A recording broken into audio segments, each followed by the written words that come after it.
Hello, welcome to your YouTube channel TR Dwarf Superclass.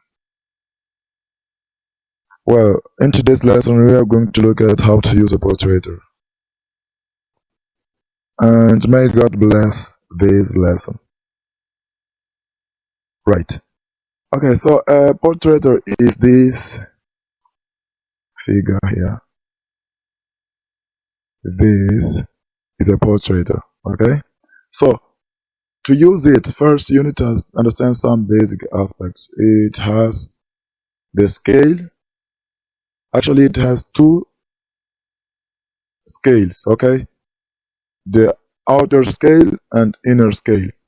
The outer scale here starts in the left side and it goes to the right side, and this one, it moves in the clockwise, so we call it clockwise scale, the outer scale.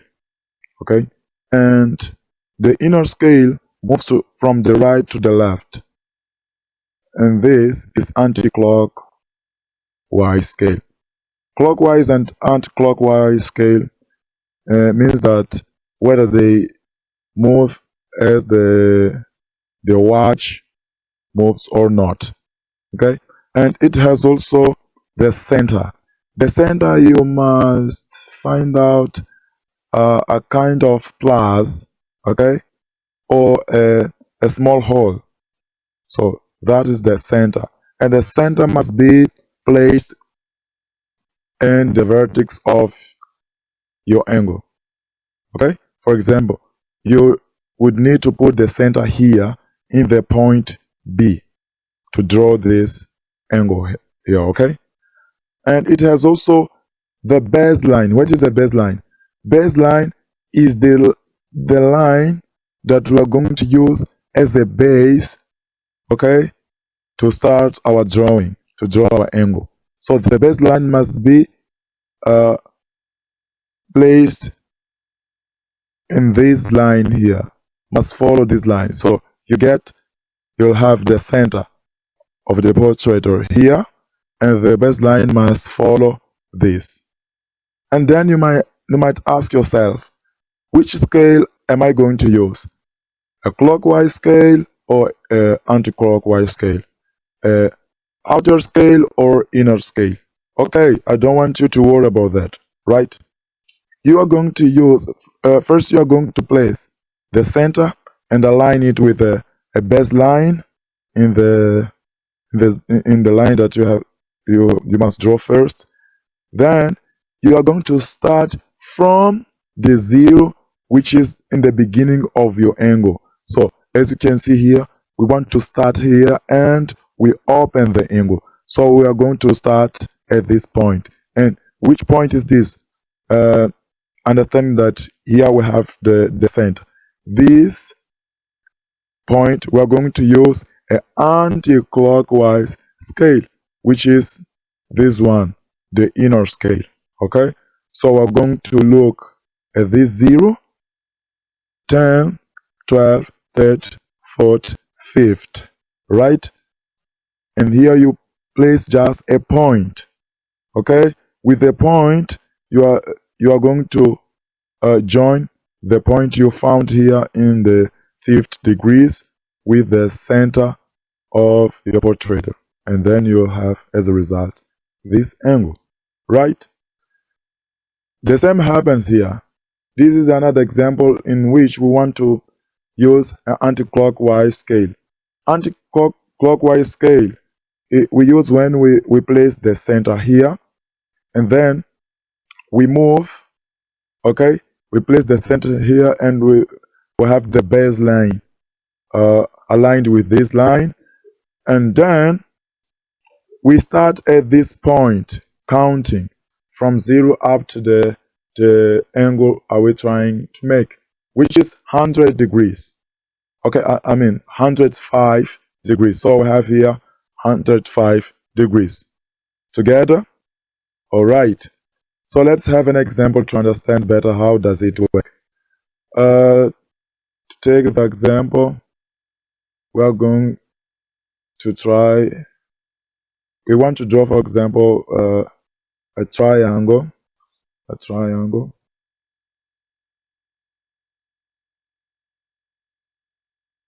a triangle. Let me take, yes. Okay, let's pretend to want to draw this triangle here.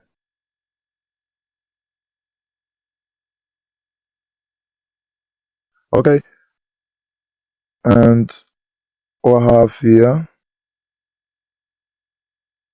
this triangle and the length of, this angle we can use 35. Okay, 35 and 45. Okay, so I'll have 35 and 45, and here I'll have 4 centimeters. Right, so we want to draw this angle. The first thing you must do is to draw a line. Okay, let's draw a straight line. Let's draw a straight line here. I'll have this line. Okay, we draw a straight line, and then, okay, with a straight line drawn, we need to understand that these points, these ones, could be, let me erase this. These points could be A, B, C, right? So how to use it? To use it is very simple. The first thing we must understand, we draw this line. We have this line here, right? Which means this is the point B, and the other end is C. Okay, which means we'll have B and C, right? Then you ask yourself, which is the angle in the point B? In the point B, I have the angle of 35 degrees. Okay, so here I have 35 degrees. So you are going to place in this point, in this end here, B, you're going to place the center of your protractor, and then the baseline you are going to align with this one here, and then you are going to count starting from the 0, which is going to be in this line. So you're going to count up to 35. Okay, so let's pretend 35 degrees leads us to this point. Okay, with this point, the next step is to join these points. Okay, is to join the points. So you start here and you draw a line. Okay, you can move a little bit further. Okay, you have a line. Then you ask yourself, okay, here we had the angle that we're trying to build, right? Which is the angle. What do I have here? Yes, let's do it again.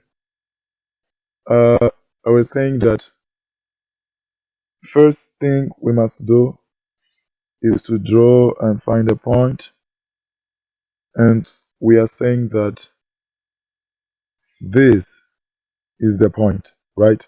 35 degrees. Then we join these points. We join these points starting from the center. This is the center, and you're going to place here. Okay, so you have this line and the angle, this angle here, this angle, we are pretending that this is 35 degrees, right? Then you're going to ask yourself, in another point, point C, which is the angle that we have? The another point we have 45. So let's pretend 45 degrees leads us up to this point, and then you're going to join them, right? You are going to use a ruler, just to join the points, and you can move a little bit further to have this, which means this angle here is 45. Okay, so you have 45 here, and do not forget here we have measured 4 centimeters. So as you can see here, we have our triangle. The angle that we were trying to build is this one. Okay, let me highlight it. The triangle that we were trying to build is this one. Okay, this is the triangle. Yes. So that's today's lesson. Thank you very much for watching this video. Please subscribe and send to your colleagues and friends, and thank you.